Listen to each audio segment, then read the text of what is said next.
ఉన్న బంగారాన్ని విడిపించి ఆ రోజు ఆన్లైన్ రేటుకే మేము కొంటాం. Sharma gold company. నమస్కారం, వెల్కమ్ టు సుమన్ టీవీ. నేను గీతాంజలి. ప్రస్తుతం మనతో పాటు ప్రముఖ జ్యోతిష్యులు బ్రహ్మశ్రీ నందిభట్ల శ్రీహరి శర్మ గురువు గారు ఉన్నారు. వారితో మాట్లాడదాం. గురుగారు నమస్కారం అండి. వాగర్థావివ సంపృక్తౌ వాగర్థ ప్రతిపత్తయే జగతః పితరౌ వందే పార్వతీ పరమేశ్వరౌ. సదాశివ సమారంభాం శంకరాచార్య మధ్యమాం అస్మదాచార్య పర్యంతం వందే గురు పరంపరాం. ఆదిత్యాయ చ సోమాయ మంగళాయ బుధాయ చ గురు శుక్ర శనిభ్యశ్చ రాహవే కేతవే నమః. శృంగేరి జగద్గురు పీఠాధిపతులకి, కంచి పీఠాధిపతులకి నమస్కారములు తెలియజేసుకుంటూ కార్యక్రమాన్ని ప్రారంభిద్దాం. గురుగారు, ఒక అమూల్యమైన విషయం ఇవాళ మనం మాట్లాడుకోబోతున్నాము. మీ స్పందన కూడా తెలుసుకోవాలనుకుంటున్నాం. ఎవరి గురించి అంటే చాగంటి కోటేశ్వరరావు గారి గురించి. ఎంత అద్భుతమైన వ్యక్తో అందరూ మాటల్లో చెప్తూ ఉన్నారు. ప్రత్యేకించి వారిప్పుడు వార్తల్లో మరొకసారి నిలవటానికి కారణం వారికి వచ్చినటువంటి పదవి. ఆంధ్రప్రదేశ్ ప్రభుత్వం అందించినటువంటి పదవి. ప్రభుత్వ సలహాదారుగా అయితే ప్రత్యేకించి స్టూడెంట్స్ ఎథిక్స్ అండ్ వాల్యూస్ సంబంధించి ఆయన పదవి అందుకున్నారు. క్యాబినెట్ ర్యాంక్ అనేది చాలా పెద్ద విషయం, గొప్ప విషయం కూడా. అలాంటి వారిని ఈ విధంగా గౌరవించుకోవడం అనేది మా బాధ్యత అని చెప్పి ప్రభుత్వం నుంచి కూడా మనం మాటలు విన్నాము. అయితే మీ స్పందన ఏంటండి? ఏం చెప్తారు? వారికి ఇటువంటి పదవి రావటము, ఒక మంచి బాధ్యత వారికి అప్పగించటం కానీ ఏం చెప్తారు? స్పందన అనేటువంటి విషయం కంటే కూడా అంత పెద్ద స్థాయిలో లేనమ్మా. స్పందించడం అనేటువంటి దానికంటే కూడా ఆనందించడం అనేటువంటిది మాట చాలా కరెక్ట్ అమ్మా. స్పందన తెలియజేసేంతటి స్థాయి అయితే నాది కాదు. గౌరవప్రదంగా మీరు అడిగారు, కానీ వారికి ఆ పదవి రావడం అనేటువంటిది చాలా అద్భుతమైన విషయంగా చెప్పవచ్చు. ఎందుకనంటే అసలు వారి యొక్క జన్మించిన దారభ్యత, వారు నడిచినటువంటి నడవడిక, ప్రవర్తన మరియు వారి యొక్క జీవిత లక్ష్యం అనేటువంటిది వారు ప్రవచనం ప్రారంభించినప్పటి నుంచి కూడా మనకు అర్థమవుతూనే ఉంది. ఎందుకనంటే సామాన్య మానవులు కారమ్మ, కారణ జన్ములని చెప్పవచ్చు వాస్తవానికి. ఎందుకనంటే ఇప్పుడు ఒక్కొక్క సమయానికి ఒక్కొక్క విధమైనటువంటి వ్యక్తులు జన్మించడం, అనగా ధర్మమునకు గ్లాని జరుగుతున్నటువంటి సందర్భంలో తిరిగి మళ్ళీ ధర్మాన్ని వైపు నడిపించడానికి భగవంతుడు ఏదో ఒక రూపమని కంటే భగవంతుడు సమిధలుగా వాడుకున్నటువంటి వ్యక్తులలో ఇటువంటి వ్యక్తులు ఒకరుగా చెప్పవచ్చు. ఇప్పుడు ఎందుకనంటే చాగంటి వారే గొప్పవారా, మిగతా వాళ్ళు కారంటే అందరూ గొప్పవాళ్ళే. ఇక్కడ మనకు చూసుకున్నట్లయితే వారి సమకాలీకులైనటువంటి సామవేదం షణ్ముఖ శర్మ గారు, అలాగే వద్ది పద్మాకర్ గారు, అలాగే గరికపాటి నరసింహారావు గారు, అలాగే చాగంటి కోటేశ్వరరావు గారు. ఈ నలుగురు కూడా ఎవరికి వారు భేదమే లేదు. అందులో ఎవరికి వారు వాళ్ళు ఉద్దండులే అని చెప్పవచ్చు. అంటే ఒక చిన్న మాట చెప్తానమ్మా. ఇప్పుడు మహాభారతాన్ని తెలుగులోకి అనువదించింది నన్నయ్య, తిక్కన, ఎర్రన. ఈ ముగ్గురులో గొప్పవారు అంటే ఏమని చెప్తారు? చెప్పలేము. మొదలుపెట్టిన వాడు గొప్పవాడు కాదా? మొత్తం 70% రచించిన తిక్కన తక్కువవాడా? ఆ 70% తర్వాత మిగిలిన 30% పూర్తి చేసిన ఎర్రన తక్కువవాడా? అందరూ సమానులే, అందరూ ఉద్దండులే. వాళ్ళు కారణ జన్మలు. మనకు తెలుగులో మనకు అనువదించడానికి వాళ్ళు కారణభూతులు అయ్యారు మహాభారతాన్ని. మరి అటువంటి సమాన స్థాయి ఈ నలుగురికి ఉంది. వీళ్ళందరూ కూడా సమాజంలో భ్రష్టు పట్టిపోయి ధర్మం అంటే తెలియని ఒక జనరేషన్ ఉంది. ఇప్పుడు మన జనరేషన్ చెప్పాలంటే మన జనరేషన్ అని చెప్పొచ్చమ్మా. అంటే ఇప్పుడు ఎవరైతే 50 సంవత్సరాలు ఈ సంవత్సరాల వ్యవధిలో ఉన్నాళ్ళో వాళ్ళకి ధర్మం గురించి తక్కువగా ఉంది. వీరు రావడం వల్ల అది లెవెల్ అయిపోయింది. అంటే మనల్ని కన్న తల్లిదండ్రుల తరంలో ధర్మం గురించి ప్రతి చోట చెప్పబడేవారు, ఎప్పుడు ఏ పూజ చేయాలి, ఎలా ఉండాలి అని. కానీ మన జనరేషన్కి వచ్చేసరికి చదువు మాయలో పడిపోయి, ఉద్యోగ వేటలో పడిపోయి, బిజీ లైఫ్ లో అయిపోయిన తర్వాత దానికి అక్కడ ఒక గ్యాప్ అనేది వచ్చింది. ఈ గ్యాప్ ని పూడ్చడానికి భగవంతుడు వాడుకున్న సమిధలే ఈ నలుగురుగా చెప్పవచ్చు. ఇంకా బయటికి రాని వాళ్ళు ఇంకా మహోన్నతమైన వ్యక్తులు ఉన్నారు. అయితే వీరికి లభించినటువంటి పదవి మాత్రము అనన్య సామాన్యమైనది. ఒక రకంగా చెప్పాలంటే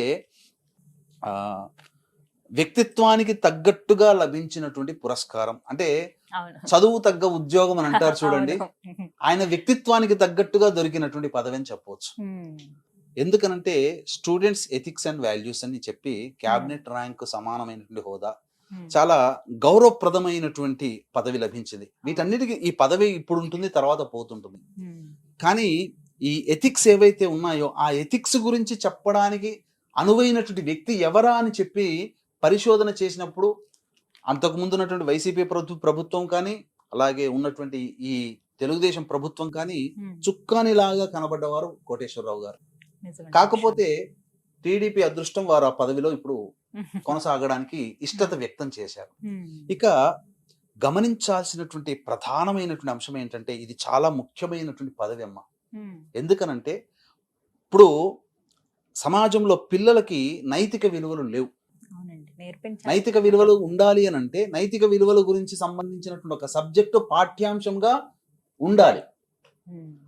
ఇప్పుడు ఇదే విధానం నైతిక విలువల గురించి మీకు చెప్పాలి అని అంటే సరస్వతి శిశు మందిరం స్కూల్ అనే ఒకటి ఉండింది. అందులో నేను విద్యార్థిని. నేను గర్వంగా చెప్పగలుగుతాను నైతిక విలువల గురించి ఒక పాఠ్యాంశము మన ఉన్నటువంటి ఎడ్యుకేషన్ డిపార్ట్మెంట్ తో సంబంధం లేకుండా 6 సబ్జెక్టులతో కాకుండా ప్రత్యేకించి వాళ్ళు అటానమస్ గా 7వ సబ్జెక్ట్ గా సదాచారము అనేటువంటి ఒక సెక్షన్ అదొక సబ్జెక్ట్ పెట్టి ఆ 5వ తరగతి నుంచే ఈ సదాచారం సబ్జెక్ట్ ని 10వ తరగతి వరకు ఒక పాఠ్యాంశంగా పెట్టారు. ఒక క్లాస్ ఉంటుంది దానికి. అందులో ఎన్నో విషయాలు తెలుసుకున్నాం. నిజంగా ఈ స్థాయిలో నేను ఈ ప్రసార మాధ్యమంగా కనబడడానికి నా తల్లిదండ్రుల తాత ముత్తాతల దీవెన ఎంతనో ఆ సరస్వతి శిశు మందిరంలో చదువుకున్నటువంటి విజ్ఞానము అంతటిది. అంత సమాన స్థాయి అని చెప్పవచ్చు. ఎందుకనంటే నైతిక విలువలు అక్కడ నేను చూశాను. కానీ ఈ మధ్య కాలంలో నైతిక విలువలు లేవు. కాబట్టి ఆ నైతిక విలువలు తల్లిదండ్రుల పట్ల ఎట్లా ఉండాలి, సమాజం పట్ల బాధ్యత ఎట్లా ఉండాలి, తోటి సహచరుల పట్ల ఎటువంటి ప్రేమతో ఆప్యాయతతో మెలగాలి, ప్రమాదం వచ్చినప్పుడు ఎలా స్పందించాలి అనేటువంటి విషయాలన్నీ కూడా వీరికి లభించినటువంటి పదవి ద్వారా ఆ సమస్య పూర్తుందేమో అనిపిస్తుంది. చాలా గొప్పదమ్మా. మామూలు అంటే ఇది కేవలము వారికి ఈ ప్రసంగాల ద్వారా వచ్చినటువంటి పదవి కాదమ్మా, వారి వ్యక్తిత్వానికి గమనించి ఇచ్చినటువంటి పదవి. ప్రసంగాల ద్వారా ఎంతో మంది ప్రజలలో మన్నలను చేకున్నారు. ఇదే దానికి సంబంధించి సినిమా హీరోలకి లేకపోతే ఇంకా వేరే ఇండస్ట్రీలో ఉన్న వాళ్ళకి ఇంకా ఇతరత్ర వ్యాపారంలో ఉన్న వాళ్ళకి ఇవ్వచ్చు కదా. కానీ వారికి ఇటువంటి పదవి రావడానికి వారి యొక్క బోధనలు అవసరం, సమాజానికి ఇప్పుడు అవసరం, వారి యొక్క ఆలోచనలు సమాజానికి అవసరం. కాబట్టి హిందూ ధర్మం గురించి చాలా మంది పోరాటం చేస్తున్నారు, ధర్మానికి గ్లాని తగ్గినటువంటిది. కానీ హిందూ ధర్మంలో భాగంగా ఈ యొక్క సమాజంలో వేళ్ళూనుకొని పోయినటువంటి పైత్యము అంటే ఏంటి, ఇతరుల యొక్క ప్రభావము పిల్లల మీద పడకుండా ఉండడం కోసం స్టూడెంట్స్ ఎథిక్స్ అండ్ వాల్యూస్ అనేటువంటి పదవి లభించడం అనేటువంటిది చాలా మన ఆంధ్రులము చెక్ చేసుకున్నటువంటి గౌరవ పుణ్యప్రదం అని చెప్పవచ్చమ్మా. వారికి ఆ పదవి లభించడం కూడా తద్వారా వారైతేనే ఆ పదవికి సంపూర్ణమైనటువంటి న్యాయం చేకూరుస్తారు. ఎందుకనంటే మీకు చెప్పాలి అని అంటే ఇప్పుడు మనం ఏది చెయ్యాలన్నా కానీ ప్రతిదీ రాజకీయమే కదమ్మా. ఏ పదవిలో ఉన్నా రాజకీయం. కానీ నువ్వు ఇది ధర్మము ఇలా చెయ్యండి అని అన్నప్పుడు ఇది కాదు అని చెప్పి వేలెత్తి చూపే అవకాశమే లేదు కదా వారికి. వారు చెప్పింది ధర్మమే, ఎందుకు అక్కడ రాజకీయం ఉండదు. దానివల్ల ఎవరైనా వేలెత్తి చూపి అందులో చూడాలన్నా ఎవరికి దానివల్ల ప్రయోజనం లేదు. ప్రయోజనం ఎవరికి ఉంటుంది? విద్యార్థులకు ఉంటుంది, ఆ నైతిక విలువల్ని పాటించే వ్యక్తులకు ఉంటుంది. కాబట్టి ఒక రకంగా చెప్పాలి అని అంటే ఆంధ్రప్రదేశ్ ప్రభుత్వము తీసుకున్న నిర్ణయం చాలా సముచితమైనటువంటి నిర్ణయం. కానీ ఇక్కడ నేను ఇంతవరకు ఎవరికి చెప్పలేదమ్మా. ఒక విషయం మాత్రం, మీరు ఇలా చాగంటి గారి గురించి చెప్పండి అన్నప్పుడు నా గతంలో జరిగిన ఒక సంఘటన నాకు గుర్తొస్తుంటుంది. ఆ గుర్తొచ్చినప్పుడల్లా నేను బాధపడుతుంటాను, చాలా బాధపడుతుంటాను. ఎందుకనంటే మేము ఒకసారి మల్కాజ్గిరి ఏరియాలో అష్టభుజాదేవి టెంపుల్ ఉందాం. నేను డిగ్రీ చదువుతున్నప్పుడు అనుకుంటాను, అంతే వాస్తవానికి. అంటే అప్పటి నుంచి ఈ చెప్పాను కదా సదాచారం మీద ఉన్నది కదా అని చెప్పి అప్పుడు దేవత ఆ అష్టభుజాదేవి టెంపుల్లో దసరా నవరాత్రులు అనుకుంటాను. ఆ అమ్మవారి దేవాలయాన్ని సందర్శించుకుందాము అని చెప్పి వెళ్ళాను. వెళ్ళిన తర్వాత అమ్మవారిని దర్శనం చేసుకున్నాను. దర్శనం చేసుకున్న తర్వాత అక్కడ ఉన్నటువంటి కొద్దిగా ప్రాంగణంలో ఒక వ్యక్తి రామాయణం గురించి చెప్తున్నాడు. ఒక 4-5 మాత్రమే కూర్చొని వింటున్నారు. ప్రవచనాలు అబ్బాయి ఇప్పుడు అన్ని కూడా ఇవన్నీ రామాయణం గురించి కూడా ఇప్పుడు అందరు ఇట్లా చెప్తున్నారు, అందరిలాంటిలే అని చెప్పి ఇక నేను కూడా 2 మాటలు విని మనకు తెలిసిందే కదా రామాయణంలే అని చెప్పి పక్కకు తప్పుకున్నాను. ఒక 5-6 సంవత్సరాల తర్వాత కట్ చేస్తే టీవీలో కనబడడం మొదలుపెట్టారు. ఎవరా వ్యక్తి, నేను ఎక్కడో చూశాను అని చెప్పి ఆలోచన చేస్తూ చేస్తూ మనసులో ఉంటుంటే నాకు తట్టింది ఏంటంటే, ఆ రోజున నేను ఎవరో అని చెప్పుకొని ఆ ప్రసంగాన్ని అతి దగ్గరగా, ఇప్పుడు మీరు నేను కూర్చున్నంత దగ్గరగా కూర్చుని ఉన్న చూసే భాగ్యం నాకు కలిగినా నేను గుర్తించలేదు. ఆ వ్యక్తే చాగంటి గారు. అంటే వారి యొక్క నిష్కల్మషమైనటువంటి వ్యక్తిత్వానికి నేను చెప్తానమ్మా. చాలా మంది అంటుంటారు బయట డబ్బులు తీసుకొని ఊరికే చెయ్యరు కదా అని చెప్పేసి, కానీ వారు డబ్బులు తీసుకోరమ్మా. నేను ఆనాడు గమనించాను. నేను ఎందుకంటే నేను డిగ్రీ చదువుతున్న రోజుల్లో అది ఒక వ్యక్తి అక్కడ ప్రవచనాలు చెప్తున్నప్పుడు ఒక 5 మంది చెప్తున్నప్పుడు ఆ సంబంధించినటువంటి ఆలయానికి అంత డబ్బిచ్చి పిలిపించుకునే స్థాయి లేదమ్మా. చాలా చిన్న దేవాలయం, కానీ అతనికి ప్రజల్లో ఏదో చెప్పాలనే తపన వారికి కలిగి అప్పటి నుంచే కలిగింది అనడానికి నేనే ప్రత్యక్ష నిదర్శనం. ఎందుకంటే నా స్వానుభవం ఇది. నేను టీవీలో చూసిన తర్వాత ఈ వ్యక్తిని, నేను ఈ తెల్ల బట్టలు వేసుకున్న వ్యక్తిని నేను ఎక్కడో చూశానని చెప్పి పరిపర విధాలుగా ఆలోచించుకుంటే అప్పుడు తట్టింది. ఆ రోజు నేను చూసిన వ్యక్తి ఈయన, కానీ నేను ఆ రోజున నేను వారిని పరిచయం కూడా చేసుకోలేదు. అంటే ఆ చదువు ఆ వయసు కూడా అంతటిదే కదమ్మా, మనకు తెలిసింది అనుకొని పక్కకు పోతాం. కానీ జ్ఞానం ఇంకా పెరుగుతున్న కొద్దీ మనము నేర్చుకుంటున్నాం. ఇప్పుడే కనుక అవకాశం ఉందానంటే మన కంటికి కనబడేంత దూరము మనం వెళ్ళి కూడా పలకగలుగుతామో, పలకరించుతామో లేదో, కలుస్తారో లేదో అనేటువంటి స్థాయిలోకి ఉన్నారు వాళ్ళు. కాబట్టి అంది వచ్చినటువంటి అవకాశాలని మనం చక్కగా గనక వినియోగించుకోలేకపోయాము అని అంటే అది నా యొక్క స్వానుభవమే దాని. ఎందుకనంటే ఇక్కడ వారిని వినియోగించుకోవడం కాదు, వారిని గుర్తించలేకపోయినప్పుడు. కానీ కట్ చేస్తే ఒక 6-7 సంవత్సరాల తర్వాత టీవీలో కనబడి ప్రసారాలు చెప్తూ ఉంటే, ప్రసార మాధ్యమాల్లో చెప్తూ ఉంటుంటే ఎంత బాగా చెప్తున్నారు. కానీ మనసులో ఎక్కడో చూశానంటే గోదే అది ఆ రోజు నేను విస్మరించాను. అందుకనే మనం ఎప్పుడు కూడా అది స్వానుభవం ఇది. కాబట్టి వారి గొప్పగా అసలు ప్రసంగాలలో చెప్తుంటేనమ్మా అద్భుతమైనటువంటి విషయాలు.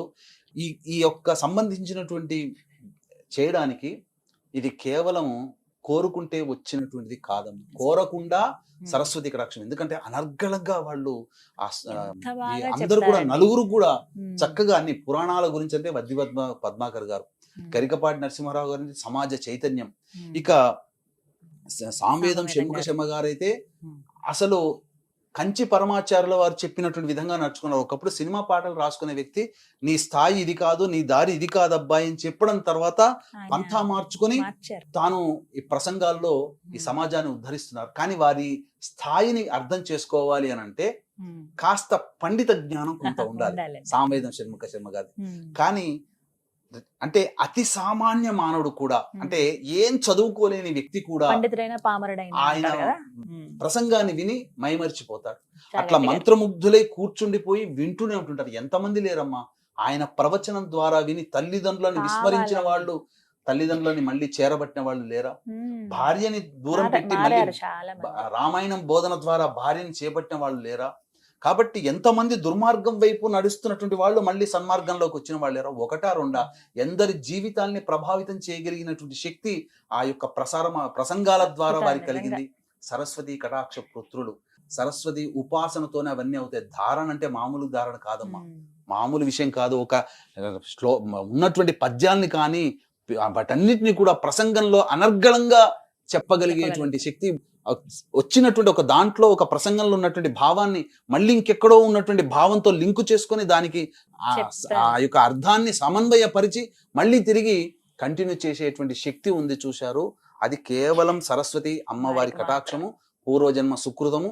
అంతకు మించి శంబలానగరంలో ఉండి వాళ్ళు చేయాల్సినటువంటి పనిని ఇటువంటి మహోన్నతమైనటువంటి వ్యక్తుల ద్వారా చేపించి సమాజాన్ని ధర్మం వైపు పయనింపచేసేటువంటి స్థితిలో వారు ఉన్నారు. కాబట్టి ఆ యొక్క పదవి వారికి లభించింది. ఆ పదవి ద్వారా ఇకనైనా కానీ ఆ సమాజంలో ఉన్నటువంటి విద్యార్థుల్లో చైతన్యం, పిల్లలు బాగుంటే తల్లిదండ్రులు సంతోషంగా ఉంటారు. కేవలం ఇది తల్లిదండ్రులు చేసుకున్న పుణ్యం వారికి అటువంటి పదవి రావడం అని చెప్పడంలో ఏమాత్రం సందేహం లేదు. ఫ్యూచర్ జనరేషన్స్ ఇంకా బాగుపడతాయి అనడంలో ఎలాంటి సందేహం అయితే లేదండి.